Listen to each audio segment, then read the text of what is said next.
What's up, campers? What's up? I'm Steve with BeastMode Camping. In this one, I'm going to do a review for you of this Magnesium Flint Fire Starter. It's one of my favorite tools to get a fire started when you're in a pinch. And if you hang out a little bit longer, I'm going to show you some of the techniques that I like to use when I'm starting a fire using a tool like this. So stick around.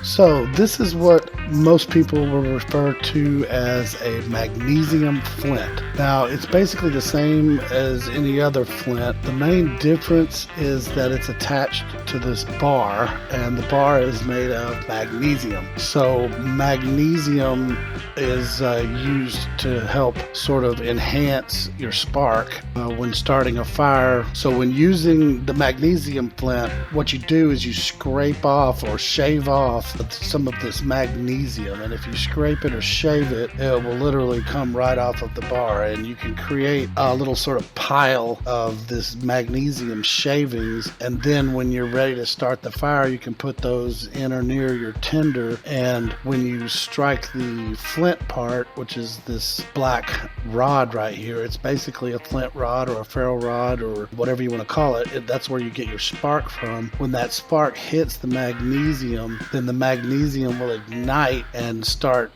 popping and flaring up, and makes igniting a tinder bundle a lot easier than if all you had was a regular spark.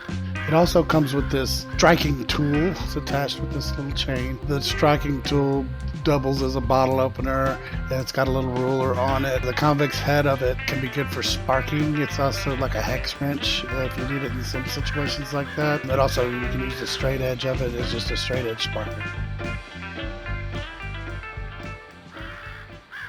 So enough talking, let's start a fire. One thing you gotta keep in mind when starting a fire like this with a tool like this especially is the better you prep, the easier it will be to get a fire going. Biggest mistake I see people make is they don't really prep well enough, and they don't have everything ready to go when they start trying to get their spark and ignite their tinder, and then they might get a tinder bundle started and they'll end up going out on them because they didn't have everything else ready to go, ahead of time. So prep is key. So one thing I like to do before I get everything started is I find a lot of tinder that's very dry and brittle, and I'll break that up, kind of massage it a little, get it aerated really good, and make a bed out of that. This will be the base that I use to start the fire with. The next thing I'm going to do is break up some small dry sticks. The smaller the better. You want them to be really dead, really dry, very small too, because this is going to be one of the first things you put on when the fire starts. So you want it to be small twigs, easy to catch. During this time, I am going to spend a little bit of effort to make sure everything is in neat piles and very close to me to where I can grab it quickly when I need it, because when you need it, you're going to need it quick, and you don't have a lot of time to mess around trying to reach and go grab stuff. Okay, now that I've got all that ready, the next thing I'm going to need is the lightest material that I can find. This is palm tree.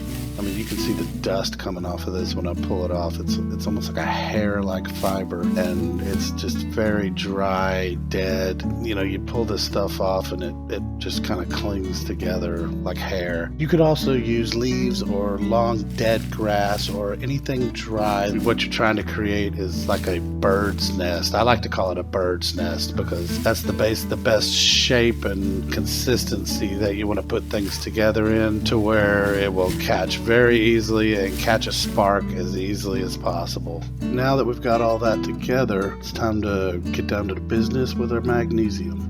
What I'm going to do is just turn it around onto the bar side of it, not the flint part, and just lightly scrape some of this magnesium off and try to start creating a small pile. I've got a little piece of bark that I've set down under here to catch it.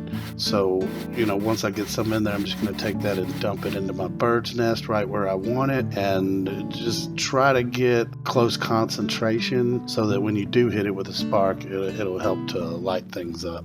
Okay, everything's ready. Magnesium is in the bird's nest. everything else I've got that I'm going to need is ready to go. So here goes with the spark. So this can take a little bit of practice. You got to get everything lined up just right and scrape it with just the right amount of pressure. It takes a little practice, but once you get the hang of it and realize how things need to be and the pressure to use in order to get that good spark to come, it just takes a few of those to heat up your tinder. And once it does, voila, you have a fire. Now don't stop now. You really don't want to make the mistake of thinking just because you're seeing some fire and some smoke that your fire is going. It's going to take a lot of heat to catch the bigger logs on and get them going so that you have a sustainable fire. So let's just pile on a lot of the smaller sticks and everything that we've got. We just want to get a good concentration of them in the middle there so that this thing will burn for a while. That going along with everything I have underneath should heat up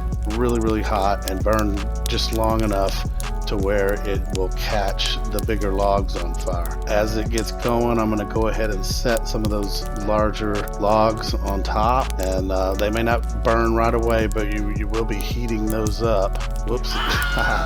You're going to heat those up and get them up to that combustion temperature to where they will really start to burn on their own and get a sustainable fire going. Until that point, you really have to keep a close eye on how it's burning, how much of the tinder is left, and if you need to, you can grab some more of that little sticks and things and just kind of slide them up under there and make sure you just kind of keep things going until the logs are fully ignited.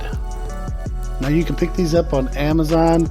I got mine for $10.49 for a 2-pack. If you have Prime, you can get next day free delivery. I highly recommend these. Give them a huge thumbs up. A lot of benefits over this. They're simple, they're reliable, lightweight. They don't have moving parts. They're low tech. They just work. They're good for beginners and experts. Great to keep in your bug out kit or in your car or with your camping gear or anything like that. You never know when something like this could just save your life. Now I'll leave a link in the description for you where you can go find one. Now if you do want to pick one of these up, please use the link that I provide for you in this video, and we will directly benefit from that, and it helps us hugely to continue making videos like this in the future. So thanks for that.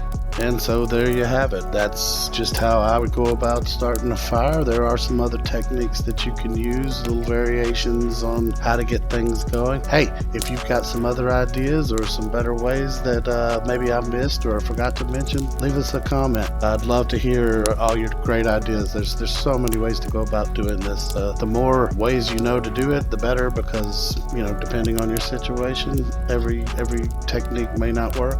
Some techniques may work better in other situations. So let us know in the comments. So thanks for joining us at Beast Mode Camping. Be sure to give us a like and subscribe for more content. We'll see you.